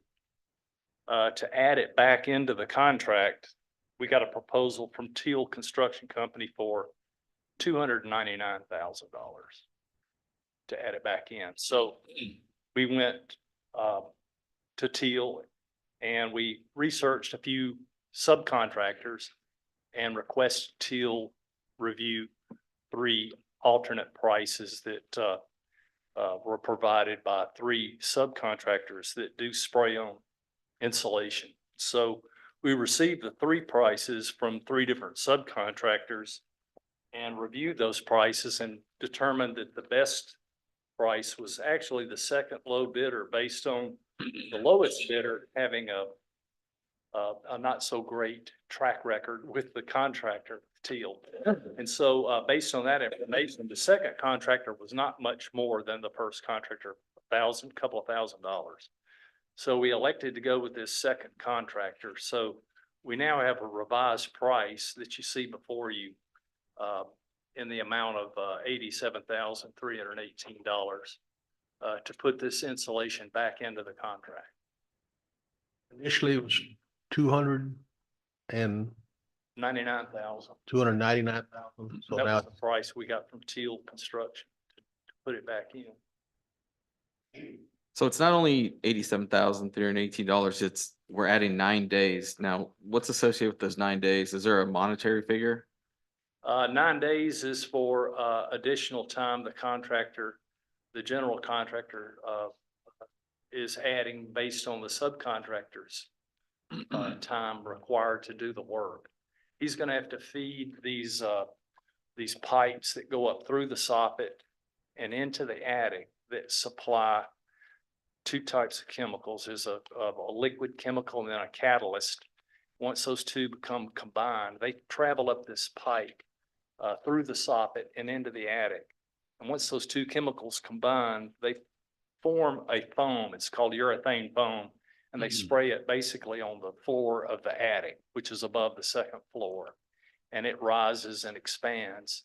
And then they have to come back and spray a second layer on to get R38 value, which is about 5.5 inches. It's about this much. They're only allowed to spray about 3.5 inches in the first pass because it generates heat and it's detrimental to spray too much. It doesn't perform well when you put too much material down. And Mark, is this closed cell? It is a closed cell urethane foam. Yes, sir. It's walkable, so we'll be able to go into the attic after the fact.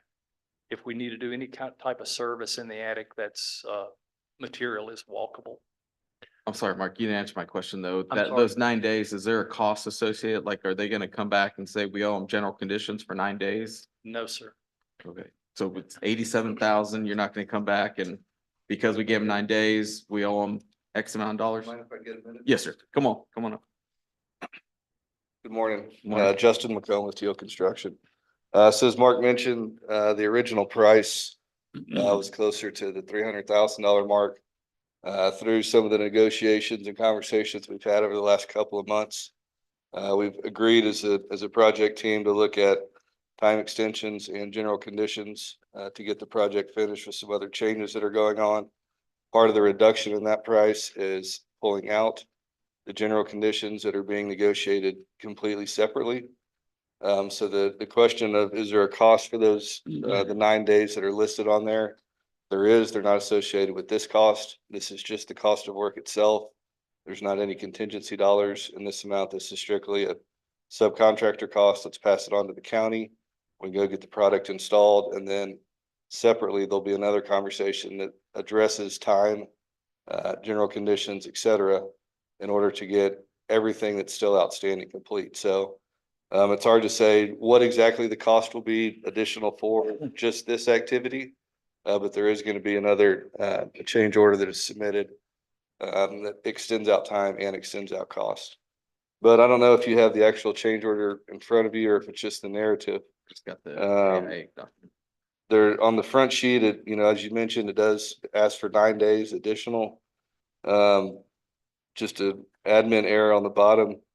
It doesn't officially add any time to the contract, but the date changed on it.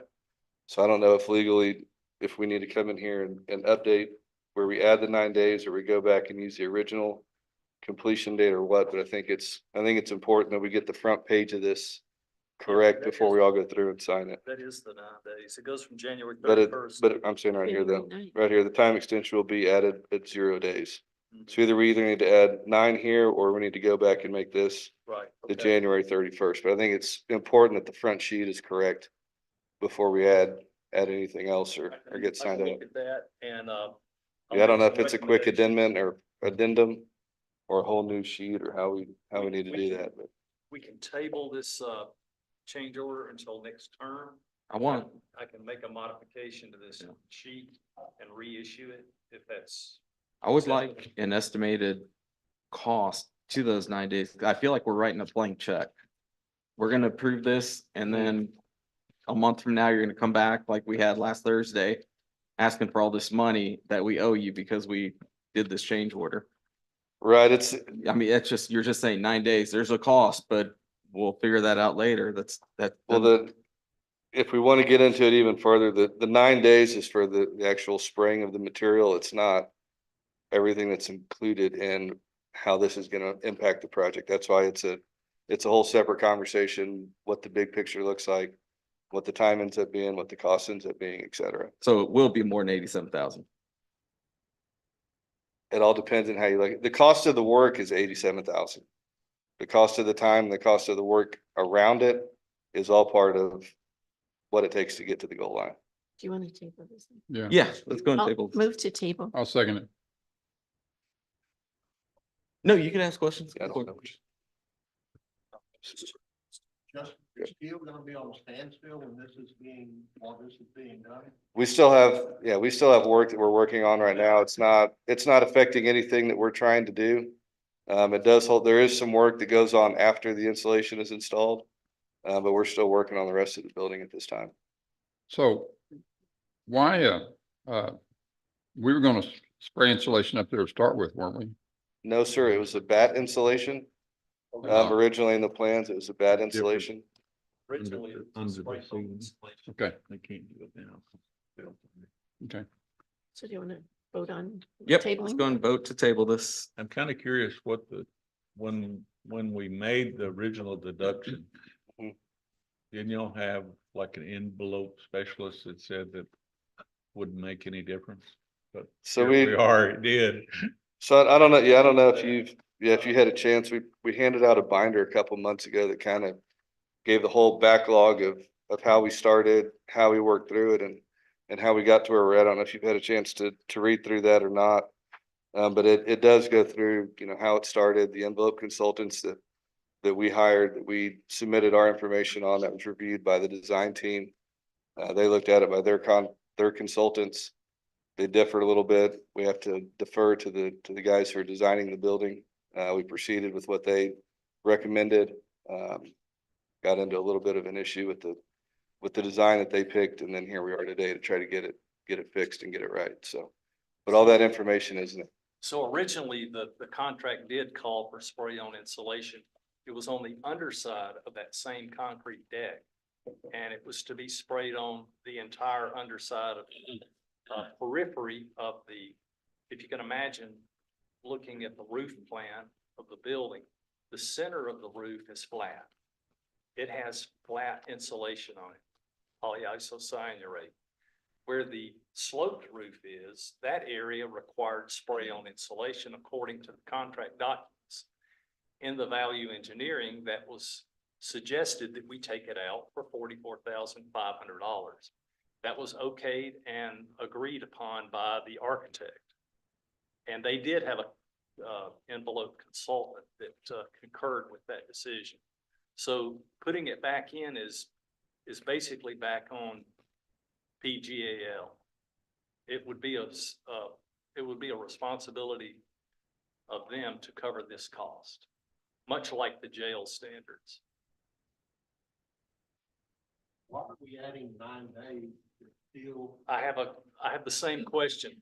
Originally, when Teal proposed this change order, it was 145 days. And I blatantly not going to allow that. And went back, negotiated with the powers at Teal, and they said add 9 days to the contract. We'll agree to that.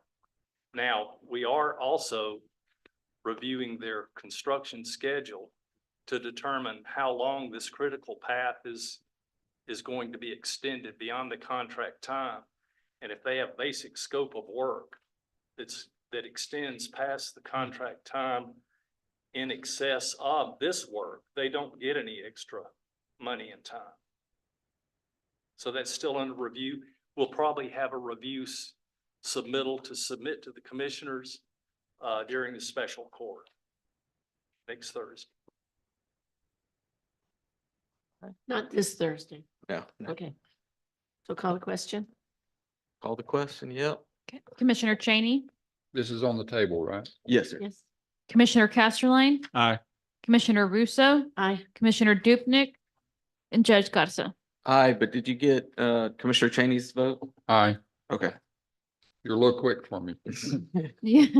All right, so that is tabled, and if there's anything this court has learned is that credits are not all that good. All right, let's go on to item 28. I move to approve the December 2023 Treasurer's Report. Second. Got a motion? morning. Got a second? Good morning, Madam Treasurer. So we're doing December, January, and February, actually, because we defer doing those reports until the year is closed out and chargebacks are posted back and all that. So here we go. That was one of my questions, and I figured that was the answer because you're usually on top of everything. Well, So if thank you. anything gets posted back, and I already did say like December's report, then it would have to be corrected. So Okay. what we usually do at the first of the year is just hold them until we're done doing that and closing the year. So we ended the year, the cash balance in the operating funds is 23,334,000. With all the bond fund money, it's 29,815,000. Any questions on the end of the year fund balances? Can we actually handle all three of these at the same time? Or do we need to do it individually? Individually. Okay. All right, let's go and vote. Commissioner Cheney, Aye. Commissioner Casterline, Aye. Commissioner Russo, Aye. Commissioner Dupnick, Aye. Judge Garza. Aye, passes.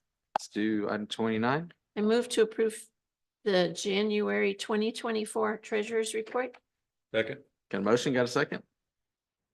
And it's Any been open. questions on January? Actually, the ending fund balance of all money is actually not much different, still 29,014. Thank you. Commissioner Cheney, Aye. Commissioner Casterline, Aye. Commissioner Russo, Aye. Commissioner Dupnick, Aye. Judge Garza. All right, passes 5-0. Item number 30. I moved. I move to approve the February 2024 Treasurer's Report. Second. Got a motion? Got a second? I have one question. Okay, Okay. Under account 430, capital projects and grants, the amount over there, is that amount outstanding for reimbursement payments from GLO and other funding sources? At 5 million? the auditor could probably answer that, but basically, as you well know, we pay before we get Right. money, so. So I just wondered how much of the 5,528,000 was coming back? We've gotten probably 4 million of it already in March. So, but we have that other expenses, so it's not quite at 5 million now, but I think it just kind of fluctuates back and forth, but Okay. it's all reimbursement. Great, thank you. That's what I wanted to confirm. Commissioner Cheney, Aye. Commissioner Casterline, Aye. Commissioner Russo, Aye. Commissioner Dupnick, Aye. Judge Garza. Aye, passes 5-0. Item number 31. Move to approve the fourth quarter Aransas County Treasurer's investment reports. I'll second it. So the investment report has all the same balances as before, but it breaks down how much interest earned. In the operating funds, we had budgeted 54,000 and we ended up earning 828,000 with another 42,000 in accrued. So hopefully that helped the budget at the end of the year. That's like a 2,800% increase. Good job. I want you to manage my IRA. Actually, a 1,600% It was impressive. Any questions on any of that? Oh, Commissioner Cheney, Aye. Commissioner Casterline, Aye. Commissioner Russo, Aye. Commissioner Dupnick, Aye. Judge Garza. aye, passes Thank you. 5-0. Item number 32. I move to approve December 2023 Auditor's Monthly Report. I'll second that. Got a motion and a second. Have any questions, I'd be happy to answer them. As with the treasurer's report, we have to wait until we've completed all of our stuff, and the outside auditors require us to hold everything open till February. So that's why we're just presenting the December and January this month. All right, let's go and vote. Commissioner Cheney, Aye. Commissioner Casterline, Aye. Commissioner Russo, Aye. Commissioner Dupnick, Aye. Judge Garza. Aye, passes 5-0. Item number 33. Move to approve the January 2024 Auditor's Monthly Report. I'll second that. Got a motion and a second. There again, if you have any questions, I would be happy to answer them. No questions. Let's go and vote. Commissioner Cheney, Aye. Commissioner Casterline, Aye. Commissioner Russo, Aye. Commissioner Dupnick, Aye. Judge Garza. Aye, passes 5-0. Item number 34. All right. I move to approve the budget line item. Second. Got a motion and a second. We have none at this time. Perfect. Commissioner Cheney, Aye. Commissioner Casterline, Aye. Commissioner Russo, Aye. Commissioner Dupnick, Aye. Judge Garza. Aye, passes 5-0. Item number 35. Move to approve accounts payable and payroll liability. I'll second it. Got a motion and a second. Is Elma still here? There. The payroll and payroll liabilities as well as accounts payable are normal. I would like to point out some of our capital stuff. The grant, our G and W engineers is for the generators for $1,296. LCR total transport $555,838.17. This is work they're doing on Holiday Beach construction. Brizzo Construction is $397,639.60. And it escapes me. I think it's Rattlesnake Point. I'm not sure which road, which area they're working on. And David, do you know? is it Rattlesnake that they're working on? Brizzo? Oh, then I don't remember which one Brizzo's working on. I'm sorry. Brizzo. Okay, southeast. I don't know why I cannot remember that one, but I never can. DLF 2 is our community building, and that we had an invoice for $257,093.52. Mont McDonald, we paid $4,248. This is for the Bay Shore Drive project through TCEQ. ARPA funds, we paid Grant Works $13,440. This is a milestone that they have met. We've finished 75% of the contracts that they're going to help us with. Brought us We paid $11,471.63. And Teal Construction, $598,386.22.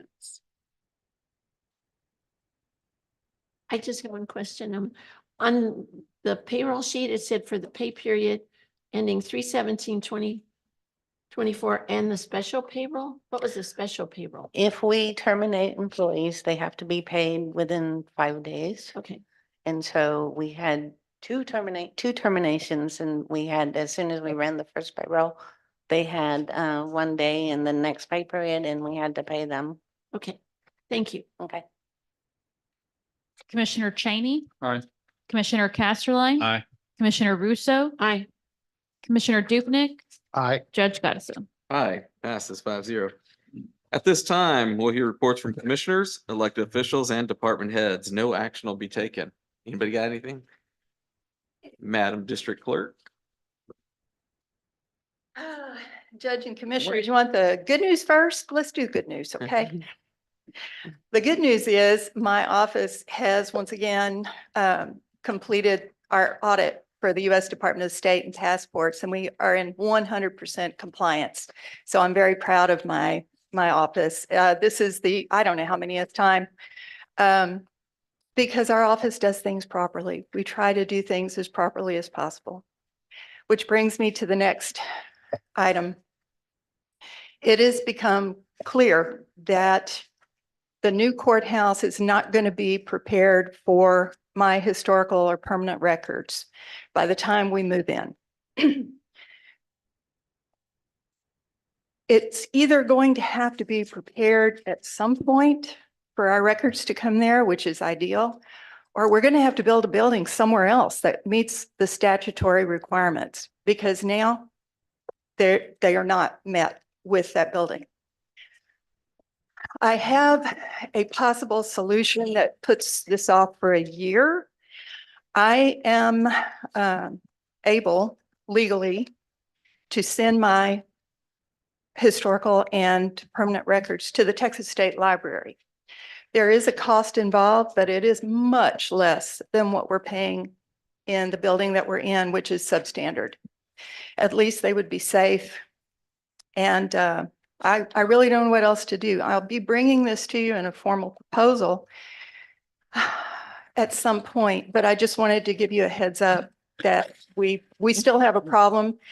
I don't know how it's going to get fixed. The bottom line is we have to protect these records from water, fire, collapse, theft, and steam. And it's not one, it's all of those. So thank you very much. Thank you. Morning. Misty Kimbrough, Aransas County Clerk, same problem. One of the things that TSLAC, Texas State Library and Archives Commission mentions is a temperature bulb on the water system. But with that, it recommends a yearly inspection of all water pipes that are over historical records. There are options other than a dry system that meets their standards, but I have yet to hear anything about that other option. So, and I don't have the option of sending my records to Houston to their library. I, by law, must have those records where people can touch them and go to them at any time my office is open. We have been given concessions because of Hurricane Harvey, but the moment we take ownership of that building, that concession ends. I'm gonna tell you again, just from the beginning of our county to 1951, we are paying $3.5 million over 5 years to recover, restore, rebook documents. Our archive funds are going to be at zero when that is finished, that I collect through our documents. And a reminder again that this past September, legislation changed how much money we are getting in archive funds. It has dropped dramatically. I, as a county clerk and the next county clerk, will not have the funds available to recover documents again and again. if we don't make changes in that room with at least the temperature bulb and a contract or a statement from this court that those pipes will be inspected yearly, I'm going to ask y'all to sign off on it and you take the responsibility for those records. I took an oath to this county and those who elected me to uphold all laws and to be the custodian of those records. Those records are cemetery plots. They are all the plats for this county. They're the blueprints for all the buildings that the county owns. They're all land and deed records: birth, death, marriage, probate, DD 214s. These are important records and have great historical value. It is my job to protect them, and I will do my best to do that. Thank you. I would like to request that we look into asking for an AG's opinion on the interpretation of the law to protect the records, because I know the county, they told us to let the county attorney look at it. I personally don't think the requirement appears to be as extreme as what the clerks do. I would like to get an AG opinion to see what they say that our obligation is. The only ones in the county that could request that is the auditor and the county attorney, but I can't do it. I don't have that authority. But I'll ask Amanda. We can ask. The only experience I have had is it takes probably 6 months or longer to get an opinion. Longer, but Takes a long time. the lady that was supposed to be the one that knew at the library, to me, she kicked the can down the road to the county attorney. Well, that's because we already had a legal opinion from the county attorney that says, yes, the records have to be protected in this way. Now, Right. granted, there's nothing in the law that says a dry fire system has to be put in. Nothing. Nobody disagrees with that. The problem is they put in the wet system, even though we told them that it had to be this way from the very first document. And I hear, Pam, I've heard all of that. right. I'm just saying, I would like an AG's opinion on the extent of the protection we have to get. I don't want your opinion. I don't want the county attorney. Well, I'd like unfortunately, to you're have that stuck with AG. my opinion because this is my office and this is Right. what I have to do. That's right. And And and opinion is fine, you're but it's, practicing law to interpret it. no, sir. I am taking care of my office as I was sworn to do.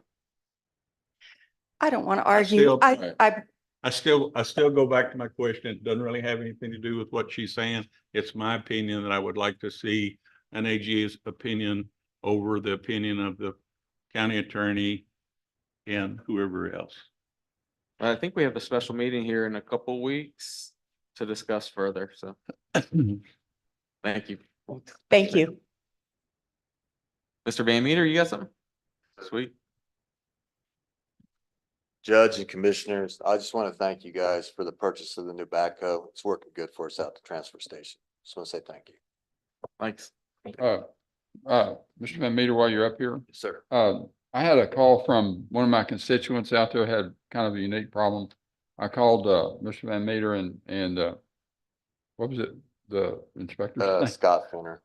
Anyway, went out and really enjoyed the visit with them and everything. I think, I think the county's made a friend. I think environmental has made a friend as well. I wanted to thank you very much for the professionalism that you showed out there, and I've forgotten several calls from him since. He always says, well, I was real impressed with him, so I'm just giving that word to you. Okay, thank you. Thank you, sir. Thanks, sir. All right. No, Amanda's not here, so I think not. At this time, we'll hear reports from, hold on, I can't, about items of community interests. Again, no action item will be taken. Anybody got anything with community? All right, I will entertain a motion to adjourn. Move to adjourn. Second. Got a motion, got a second. Commissioner Cheney, Commissioner Casterline, Aye. Commissioner Russo, Aye. Commissioner Dupnick, Aye. Judge Garza. Aye, passes. We are adjourned. Thank you. 11 o'clock. Yeah, Not late bad. judge. Not bad. Not bad.